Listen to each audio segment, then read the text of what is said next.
Not often are hair braiders and spinners or knitters the same people. So I'm going to kind of show how these two worlds come together today as I make some instant lock extensions, some natural human hair dreadlock or lock extensions for a client. So I'm going to use a drop spindle and I'll show you the technique that I do from start to finish.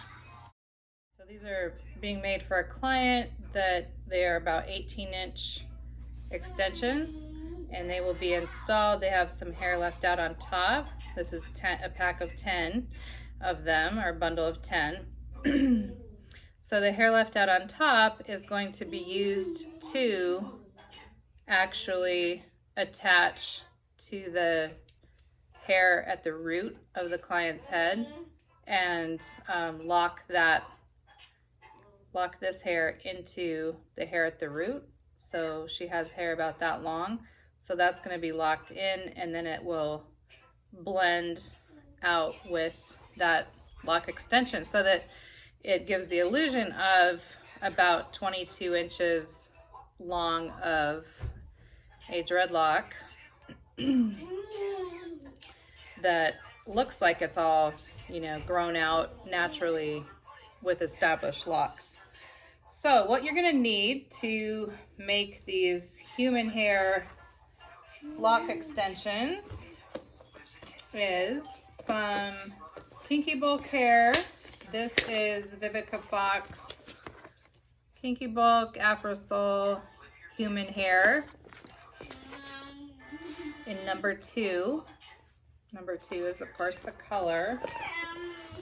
So number 2 is a light black or the darkest brown. A couple ways to look at it. It comes with 2 bundles in this pack. So you're going to just take a bundle of the fiber and take the hairnet thing off of it. Discard that, and then as you can see, it's just loose fiber. The fiber length is probably, so when you pull the fiber to see what the length is, you just pull. So the fiber length is probably like 3 inches or so, because it'll pull apart after 3 inches. That being said, we can make these 18-inch extensions easily just using a drop spindle. So I used to spin when I was a kid. We had a spinning wheel. Spinning wheels are pretty expensive, so I couldn't afford to get a spinning wheel, but I remembered some of the spinning techniques from using actual wool to spin, and we used other things like we even would brush the dog and save the dog hair and use that. So there's all kind of different hair fibers from humans, animals, and then synthetic fibers as well. So when we're going to be twisting a fiber, such as you do with spinning or in order to make yarn, it's going to be a similar process as twisting it by hand for a lock or dreadlock. However, this spindle is going to make it a lot easier for you. You can see I've already spun that much of this hair because it's a tool that can spin or twist the fiber quicker than you could do if you're just doing it by hand or with a needle. So sometimes I will use a crochet hook, a very small crochet hook like this, right? And that's one way to build these, but when you're doing really long lock extensions like this, it takes forever. It's very, very time consuming. So that's where I got the idea to try a drop spindle. And I actually looked a lot online. I couldn't find anybody else using a drop spindle to make lock extensions, so I don't know if I'm the first one to do this. However, if somebody else already had this idea, then that's cool too. I mean, ideas are just that, they're out there to be discovered based on necessity. So what you do is you get a piece started, and you can do that by just twisting it by hand, tying it around the drop spindle, and there's a little notch part right here where you bring it up. Okay, and then hook it onto the hook, and I'm going to do mine clockwise. So what we need for this is just to get our fiber, kind of get a handful of fiber, and we're going to connect this part of the fiber to this piece. So we have to overlap it, bringing it down to connect it, so that when we twist with the spindle, it's actually going to connect it. And it's okay if locks are slightly uneven, like you don't want them to be as perfect as what we would think of as commercial yarn, being that smooth, because then they can sometimes look a little bit unnatural if they're too even. So it's okay. It's just the nature of the human hair fiber is going to create some little variations in the width. So you just spin the spindle, and what I'm doing is I'm holding this and then pulling my fingers out as this is rotating, because if you do it too much, like if I was to just overspin it, then see, it's going to bunch up. You don't want that to happen. So I just unwound it. Once you spin a length like this, then go ahead and take it off of that little hook, this little thing, and then we wind, and we're creating basically a spool of kind of like creating yarn, and then you rehook it close to where your finger is, and then keep going. And again, we're holding the fiber, this fiber, kind of with just thumb and forefinger as we're bringing it out. Does your tablet go off? Okay, the tablet died. Okay, Mommy will get it. Just a minute. Langston's gonna need his tablet to be charged. So yeah, we're just continuing to spin that, and you can see how the fiber is twisting. And then when we get out about 18 inches or 16 inches or whatever, we get out a length or so, then we wrap it around and keep going. Now, if you're doing a spinning wheel, you don't have to keep doing that. But like I said, if you want to try this technique with a spindle, it's going to be so much more efficient, cost efficient, because a spindle is like 10 bucks, a little drop spindle, whereas a spinning wheel might be 100 or a couple hundred. I know, Langston, thank you. He's being so patient. So yeah, I'm just continuing to spin, which is twisting that fiber, undo it, wrap it, keep going. And because I have to make 100 of these for a whole head, that's why it's just so much more efficient to do it this way. If you only have to make one lock extension for, say, a lock fell off and needs replaced or something like that, you know, those kind of things can just be made by hand with the little, you know, by twisting by hand and using the crochet needle, the 0.75 millimeter crochet hook to do that. But if you're going to be making a lot of them, what we're going to do is, after I get done with a couple packs of this hair, twisting it, then we're going to unwind this.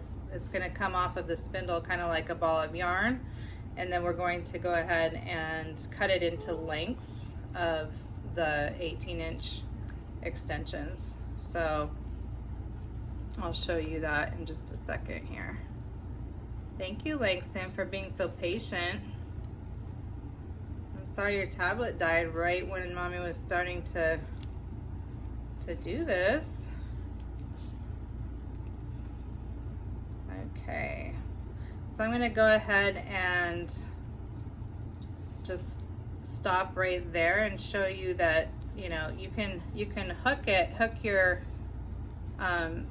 fiber a couple times to hold it if you need to step away, and then when you're ready to take it off, we just slide that off of the drop spindle and you have a bundle, which then we're going to unroll and cut into those extensions. So I'll show you how to do that in a second. So we're done with this. We just took the bundle of fiber that we spun or twisted, and we're going to go ahead and trim off length. So you want to make sure to measure. Take your fiber and measure it next to the other extensions that you've made, and we're going to just go ahead and cut,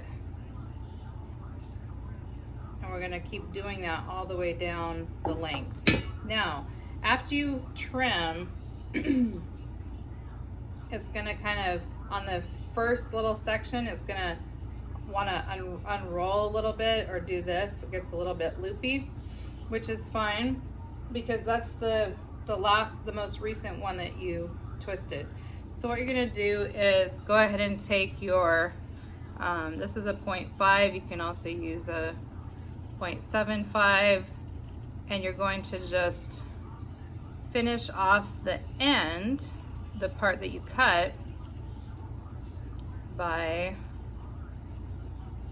doing it's kind of almost like you're just pushing it in and out, back and forth. And what you're doing is tangling, because as you pull it through, you're grabbing tiny little fibers, right? And you're tangling those fibers together so that then it forms a nice lock tip. Okay? So if there's any other part of the lock extension that is a little bit loose, other than the cut end, you can do that same type of pulling back and forth with this needle. And then you're going to go back to your bundle and go ahead and cut another length.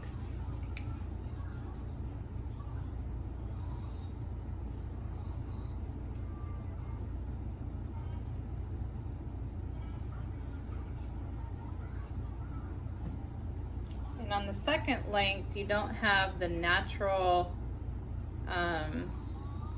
hair just loose at the top. So what you have to do is kind of unwind about an inch or so of that to kind of pull that fiber out so that it makes the top of the lock extension, because that's the part that you're going to use to actually lock into the client's head, or your head in the case of if you're going to actually be making these for yourself. And then you're going to just go ahead and finish the end again.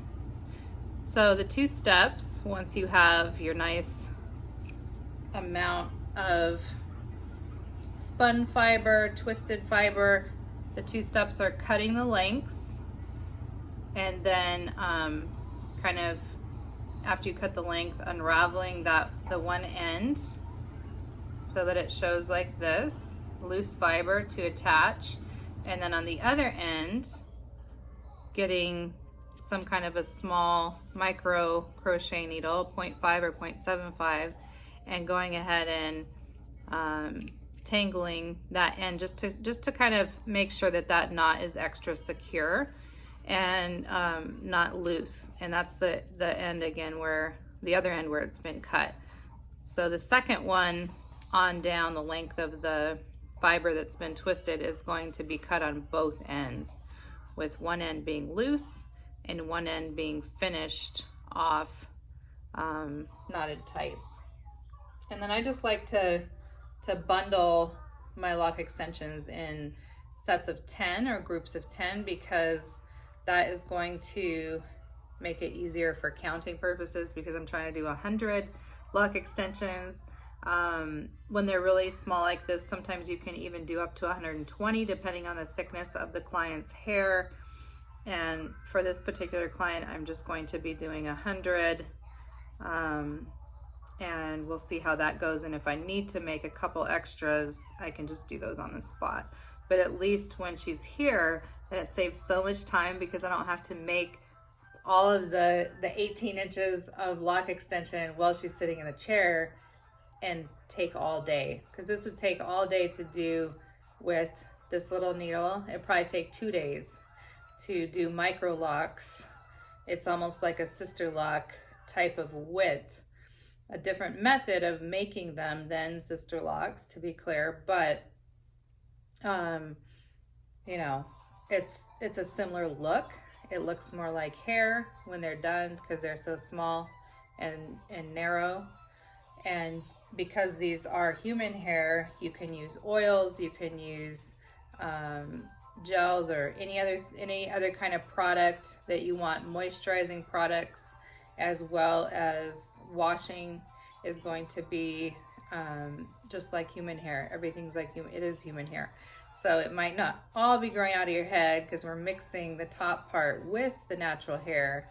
But if the natural hair is similar in texture to the fiber that you're using, it's going to just blend so seamlessly.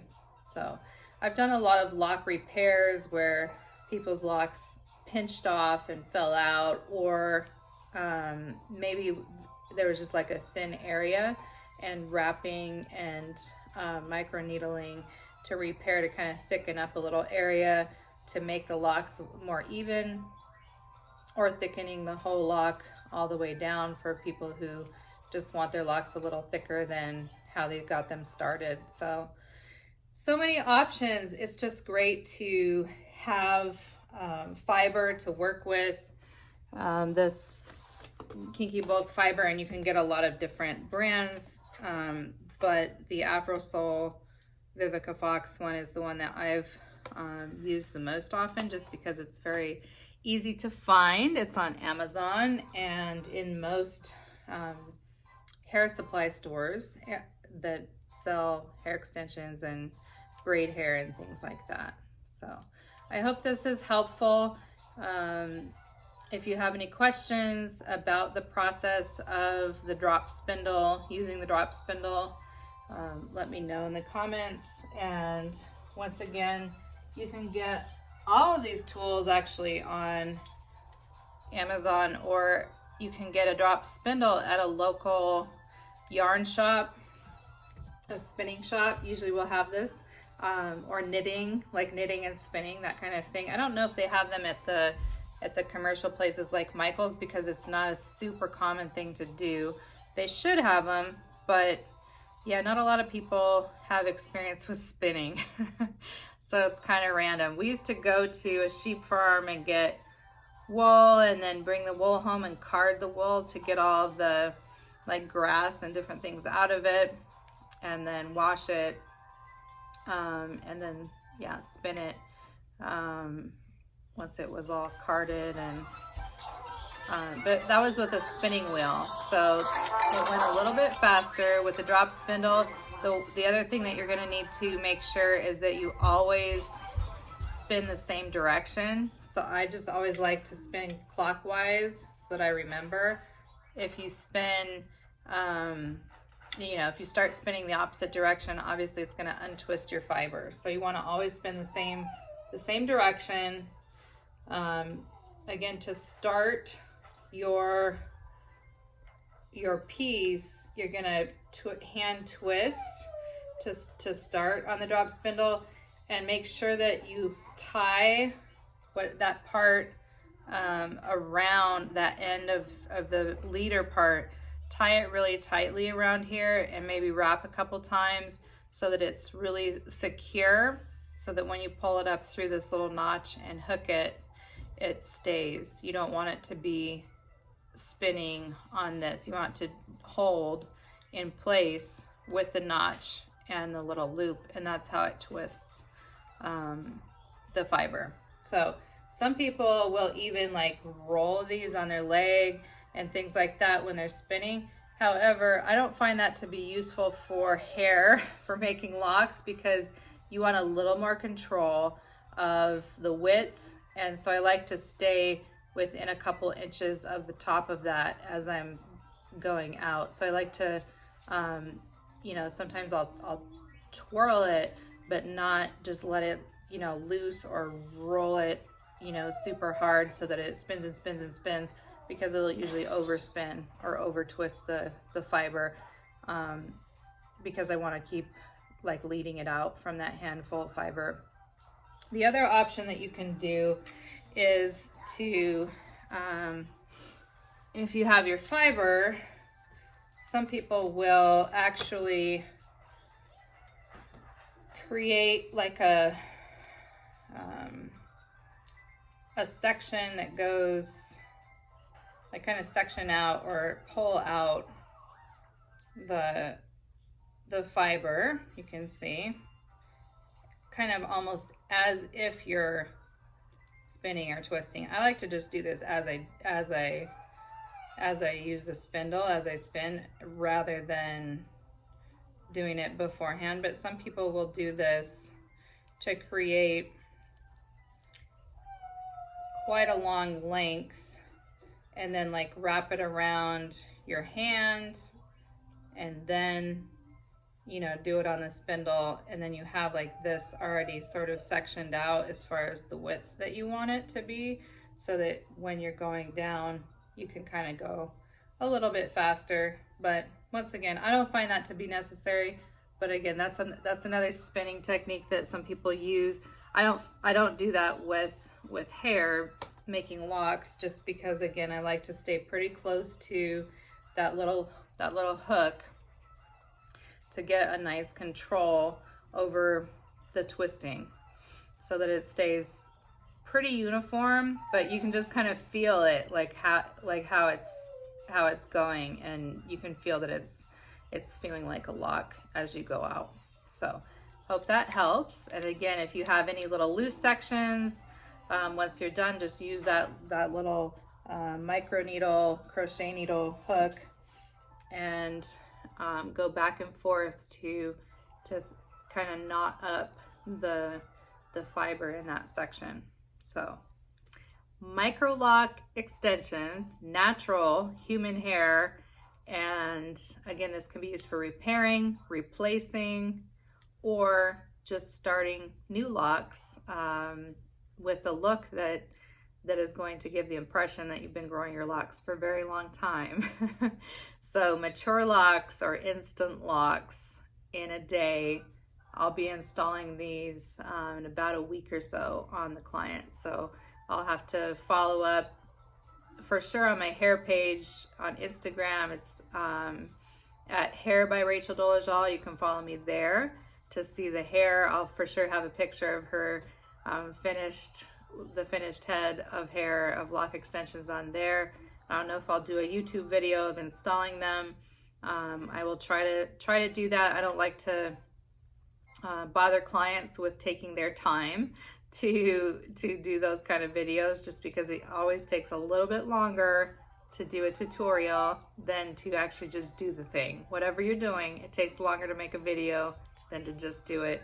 And I know that a lot of the videos look like you just do it and it doesn't take any extra time, but that's not the case. So I always like to, you know, be aware of my clients' time and honor their time, and not you know, have them sit in a chair longer than they absolutely need to. So hope that's helpful to somebody on another idea to speed up, again, these lock extensions. If you're making a quantity of them, or maybe you want to start making a bunch and selling them on Etsy or something like that. By the way, side note, these are faux locks with the curly hair. They are just a braid-in method of installation, so they're installed in little squares individually. So that's how I'm wearing my hair at the moment. But yeah, just a side note there. Because I know somebody would ask. But anyway, Hope this is helpful. So you can always find me at Hair by Rachel Dolezal on Instagram if you want to see some examples of some of the hair work I do for my clients, and just, yeah, kind of keep up to date from week to week on what I'm doing. I just did some butterfly locks yesterday. There are just so many different styles of braids and locks and twists and weave and everything. So catch me on Instagram at Hair by Rachel Dolezal and just let me know what you think of this tutorial in the comments.